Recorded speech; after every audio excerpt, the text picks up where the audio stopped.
महाराष्ट्र क्रांती news, आवाज सर्वसामान्यांचा। अभोणा लाचेची मागणी प्रकरणी तत्कालीन पोलीस निरीक्षक संदीप परदेशी यांच्यावर एसीबीची कारवाई।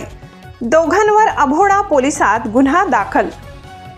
अभोणा पोलीस ठाण्याचे तत्कालीन सहाय्यक पोलीस निरीक्षक संदीप परदेशी व एका पोलीस कर्मचाऱ्याविरुद्ध लाचलुचपत प्रतिबंधक विभागाने लाचेची मागणी केल्याप्रकरणी कारवाई केली असून दोघांवर भ्रष्टाचार प्रतिबंध अधिनियम 1988 चे कलम 7 व 12 अंतर्गत गुन्हा दाखल करण्यात आलाय।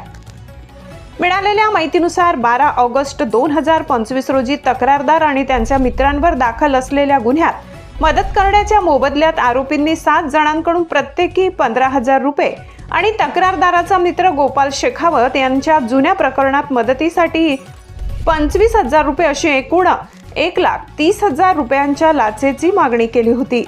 तक्रारदाराकडून ही लाचेची रक्कम स्वीकारण्याची तयारी दर्शवून आरोपी संदीप परदेशी यांनी आरोपी क्रमांक 2 या पोलीस कर्मचाऱ्याला रक्कम देण्यास सांगण्यात आले होते।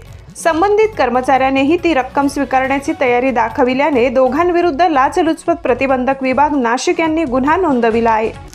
या कारवाई दरम्यान आरोपींच्या घराची झडती सुरू असून गुन्हा क्रमांक 237/2025 असा नोंदविण्यात आलाय। या प्रकरणात भ्रष्टाचार प्रतिबंध अधिनियम 1988 चे कलम 7 व 12 लागू करण्यात आले।